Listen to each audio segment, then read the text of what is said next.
welcome back to Amazing Milestones. I'm your host, I'm Tara, and today we're going to talk about do-it-yourself baby food. Advantages, disadvantages, what you need, and how to do it. We're going to go meet nutritionist Alanna, and she is going to give us all sorts of tips and tricks and pertinent information so you can decide for yourself if making your own baby food is the right choice for you.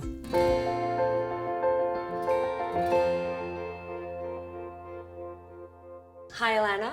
Hi. Welcome to the show. Thank you. So there is a little bit of a debate around the question of making or not making your own baby food. So why do you feel we should make our baby food? Well, I think if you're passionate about cooking, if you enjoy making foods at home, it can be an excellent option for you. You know exactly the ingredients that are going into your dish, and your little one can really enjoy the food that you've made. And what are the disadvantages of doing so? Disadvantages would be time and planning. So you do have quite a few ingredients you need to get together, and it does require some planning on that, extra items on that grocery list that you have for the week. New moms and dads are really busy.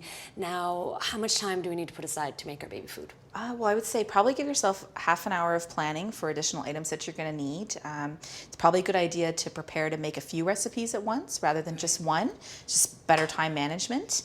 And when it actually comes to making it, maybe give yourself an hour and a half or so. You need to have everything cooked or steamed, and then time to puree. Okay.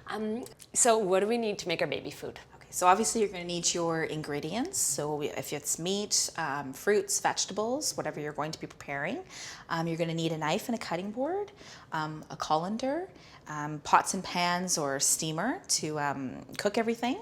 You're going to need a blender for pureeing, and then you're going to need some storage containers. So ice cube trays are a really good trick for storing baby food, and some plastic resealable bags are also very useful. Right, and I see you have a pen there, so you're going to want to write on the bag when you made it so you can keep track of that. Yes, exactly. Very important.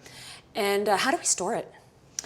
Well, you're going to store it after you've made it. Obviously, you probably want to serve it to your little one right away, so they can really enjoy what you've made. If you're going to be using it within the next couple days, 2 to 3 days, it's fine in the fridge. And then other than that, if it's going in the freezer in your fridge, it's 2 months. And in a more larger freezer, you can store it for up to 6 months. Oh, okay, that's good to know. Well, we have all this stuff. Should we try making some? Sure. Okay. Yeah, we can make a chicken puree. Great. So this is already boiled chicken, so let's just cube some up. We wash our hands, of course. Of course, yes, I've already Make sure done that. That's very clean. important, exactly. So we're just gonna put this in here. And basically you can get whatever desired texture your little one's going to like. So if you're first starting, you just wanna add a little bit of water. No salt, no pepper, Not, if you're first introducing meat, it's best to just boil it just with a bit of water, just so it's nice, it's plain. Okay. And we're just going to blend this for probably about 30 seconds or so, depending on how fancy your blender is. Right. I'm getting hungry, actually. I need to have dinner. Okay, that's pretty good. And now once you've got your desired consistency. These are great. I mean, that makes so much sense.